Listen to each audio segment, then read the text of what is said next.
Hathras case पर high court की Lucknow bench में आज मामले को लेकर सुनवाई हुई। राज्य सरकार डीएम और तत्कालीन एसपी के हलफनामा दाखिल करने के बाद कोर्ट में बहस हुई और फिर कोर्ट ने इस मामले में अगली तारीख 25 नवंबर की तय करते हुए फैसला सुरक्षित रख लिया। हाथरस केस को लेकर एक तरफ सीबीआई अपनी जांच का दायरा तेजी से बढ़ा रही है, तो वहीं दूसरी ओर कोर्ट भी मामले को लेकर राज्य सरकार से सवाल कर रही है।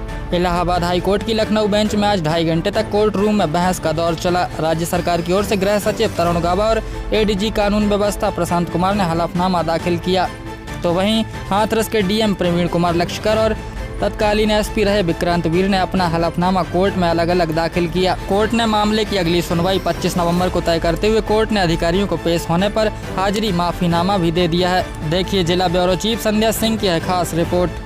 देखिए अगली तारीख 25 नवंबर है, लेकिन आज भी कोर्ट कहीं ना कहीं मुझे जितना समझ में आया कोर्ट में कि स्टेट जो है वो इस मैटर को डिले कर रहा है, क्योंकि लास्ट में 2 एडवोकेट अपीयर हुए थे राज्य की तरफ से। आज कोई और वकील साहब आए थे, उनका कहना है कि हम सारी चीज़ों के बारे में अवेयर नहीं हैं, तो कहीं ना कहीं ये डिले हो रहा है मैटर। लेकिन फर्दर मुझे लगता है कि अगली डेट जो है 25 नवंबर, अगर उसको कोई और एडवोकेट अपीयर हुए तो कोर्ट का जितना मुझे रूट समझ में आया कि कोर्ट उस पर कोई ना कोई प्रॉपर तरीके से एक्शन लेने के लिए कोर्ट राज्य सरकार को ऑर्डर कर सकता है। तत्कालीन जो एसपी हैं और डीएम उनकी तरफ से क्या कोई एफिडेविट फाइल किया गया है। डीएम की तरफ से पहले एक फाइल किया गया है, एक एसपी की तरफ से, एक उत्तर प्रदेश सरकार की तरफ से फाइल किया गया है। 3 एफिडेविट फाइल किए गए हैं, जिसमें ये लोग एक्सक्यूज़ दे रहे हैं बार बार कि वहाँ लॉ एंड ऑर्डर का इशू था, वहाँ पर रॉयट्स हो सकते थे। लेकिन मेरा डिमांड है कि अगर रॉयट्स हो सकते थे, क्योंकि नंबर ऑफ पीपल की जो गैदरिंग होती कम से कम 3-4 हज़ार होनी चाहिए, तो आप मुझे CDR जो है वो निकाल के दीजिए कि उस एरिया में 200 मीटर की रेंज में क्या किसी भी प्लेस पे 500-200 पर्सन गैदरिंग थी उनकी, अगर थी तो CDR निकाल के दीजिए, वो पता चल जाएगा हमें। अदरवाइज आपने जानबूझ करके उनके राइट को वायलेट किया है, जानबूझ करके उनको नीचा दिखाने की आपने कोशिश की है। जी, डीएम को लेकर क्या बात हुई?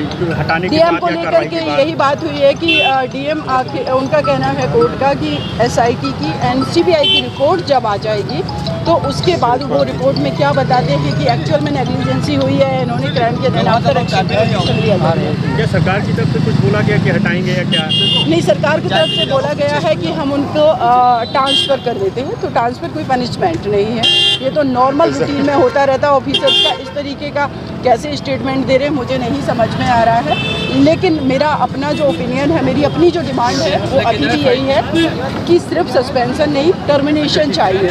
अगर राइट को प्रोटेक्ट करना है एक आम इंसान के, तो जो लोग क्राइम करें उनको भी पनिशमेंट मिले। सफिशेंट नौकरी कर चुके हैं, डीएम की पोस्ट से रिटायर होंगे, एडीजी रह चुके हैं, एसपी रह चुके हैं, वो अपनी लाइफ को एक काफ़ी रेपुटेड लाइफ जी चुके हैं। अब उनको उस परिवार की तरीके से कॉमन लाइफ जीने के लिए मजबूर किया जाए, तब शायद एहसास होगा कि एक आम इंसान इस कंट्री के अंदर कैसे सरवाइव करता है अपने बेसिक ह्यूमन राइट्स के लिए। मकान और सरकारी नौकरी देने की बात थी आपको लेकर? हाँ बिल्कुल, कोर्ट ने कंसीडर किया है। एक तो मकान इस परिवार को दिल्ली में परमानेंट रेजिडेंस की बात मैंने डिमांड की है, जो कि कोर्ट ने कंसीडर किया है। दूसरा, माननीय योगी आदित्यनाथ जी ने एक परिवार के सदस्य को नौकरी देने की बात की थी, तो सरकारी नौकरी, तो मेरा वही डिमांड है कि उनको सरकारी नौकरी दी जाए, क्योंकि वो परिवार एकदम आइसोलेट हो गया। उनकी कुछ वहाँ पर ज़मीन है जिसमें वो अभी CRPF की सिक्योरिटी में आज वो क्रॉप्स